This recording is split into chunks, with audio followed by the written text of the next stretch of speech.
দেখছেন 24 ঘন্টা India TV, সর্বদা সবার পাশে, সবার মাঝে। রেকর্ড কর, আমার লাইভে আছে।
ঠিক আছে, ক্যামেরাটা পিছনে একটু একটু সম্পূর্ণভাবে সাপোর্ট আমাদের আন্দোলনে রাজনৈতিক লাগাতে আসবো।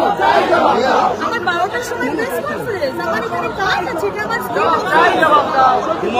আমি পার্টির জেনারেল সেক্রেটারি।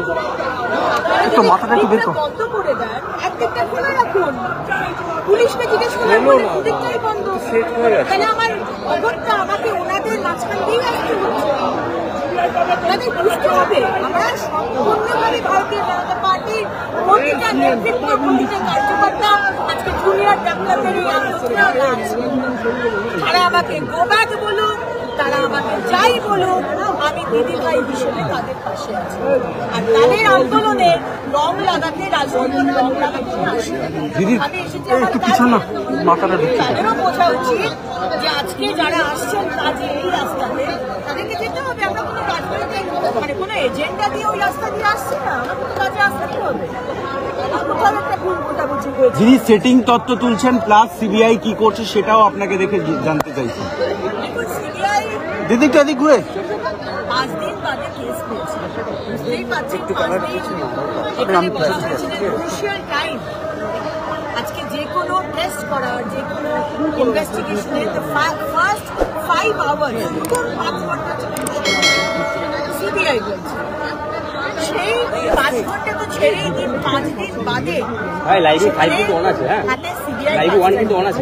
প্রচুর প্রশ্ন। সিবিআই কি বলবে? আমাদের প্রশ্ন। আমি তো বিধানসভাতে মুখ্যমন্ত্রীর সামনে প্রশ্ন দেখেছি। আজকে 90 ডিগ্রিতে আমাদের অভয়ার 5 এক্সরে প্লেট কেন দেওয়া হয়? আজকে পোস্টমর্টমের সাথে রিপোর্টের সাথে একটা চালান দেওয়া হয়, সেই চালান দেওয়া হয় কেন? 14 ঘন্টা বাদে এফআইআর হলো কেন? স্যানিটাইজ করা হয়নি কেন? কলকাতা পুলিশের ডিসি নর্থ অভয়ের বাবা মাকে টাকা দিয়ে অফার করেছেন কেন? আর তারপরে মুখ্যমন্ত্রী অসত্য কথা বলছেন। আজ এ পর্যন্ত।